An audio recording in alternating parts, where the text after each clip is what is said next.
मी परमेश्वरला धन्यवाद देतो आणि आपले माता पिता आणि आमचे पाशे प्रीतीला बी धन्यवाद देतो. तसे आमच्या पाशेची फॅमिली आमच्या घरी आलते आणि आपले माता पित्याने जसं पाय ठेवला आणि म्हणून खरं प्रभूला धन्यवाद देतो. माझ्याकडनं कमायचं मी पैसे तर माझे ना जमा व्हायचे नाही, नुसतं बाहेरच्या बाहेर जायचे. म्हणजे तुम्ही आता काय करू मग, त्यामुळं प्रभूला धन्यवाद देतो.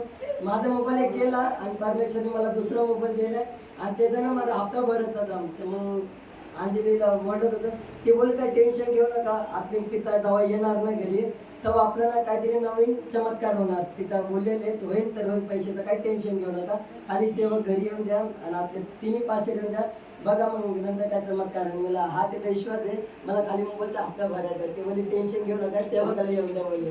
तर मग तरी पण मी टेन्शनमध्ये रात्री झोपताना तिला ओरडलं माझे पैसे कुठे गेले. नंतर मला मग ते बोलते का आलं झोपीत मी टेन्शन घेतलं. तर मग तरी पण उठलं, मला प्रभू क्षमा कर, काहीतरी चुकी झाली ऐकून. मी प्रभूला धन्यवाद द्या, सेवक येऊन गेले आणि तसंच पैसे जमा होतात म्हणून प्रभूला धन्यवाद. आणि